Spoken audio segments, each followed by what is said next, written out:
À quel scénario doit-on s'attendre au Togo après le 3 mai 2025, date qui marque la fin du quatrième mandat de Faure Gnassingbé, le président de la République?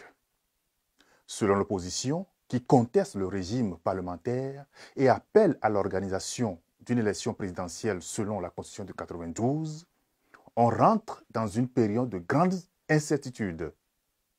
Mais la nouvelle constitution togolaise, qui bascule le pays dans un régime parlementaire, et donc dans la Ve République, prévoit tous les mécanismes avec une période transitoire qui finit dans quelques jours. Selon la nouvelle loi, le Parlement se réunit en congrès avec les sénateurs pour élire le président de la République, qui sera désormais un titre honorifique, et le président du Conseil des ministres, qui détient tous les pouvoirs d'État. La loi précise que le président du Conseil sera le chef du parti majoritaire à l'Assemblée nationale.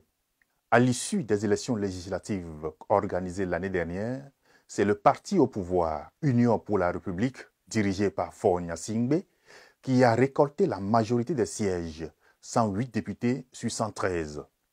C'est également ce parti qui a plus de sénateurs, 40 sénateurs sur 66.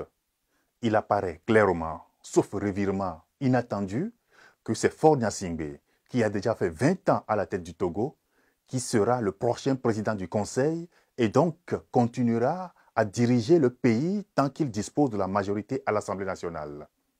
Le président Faure est à la tête du pays depuis 2005, où il a succédé à son père, Gnassingbé Eyadema, qui avait dirigé le pays pendant 38 ans. Une situation que conteste l'opposition et des organisations de la société civile qui organisent des manifestations dont la plupart sont interdites dans le pays.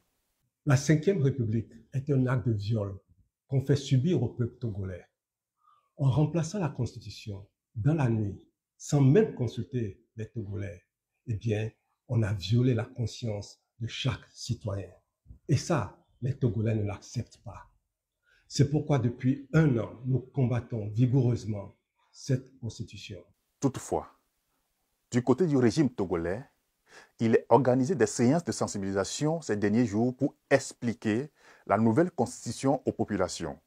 Selon le ministre en charge des droits de l'homme, Pakoum Adourouvi, la Ve République aura l'avantage de renforcer la gouvernance démocratique, assurer une meilleure représentativité des citoyens et permettre une structuration optimisée des institutions de la République.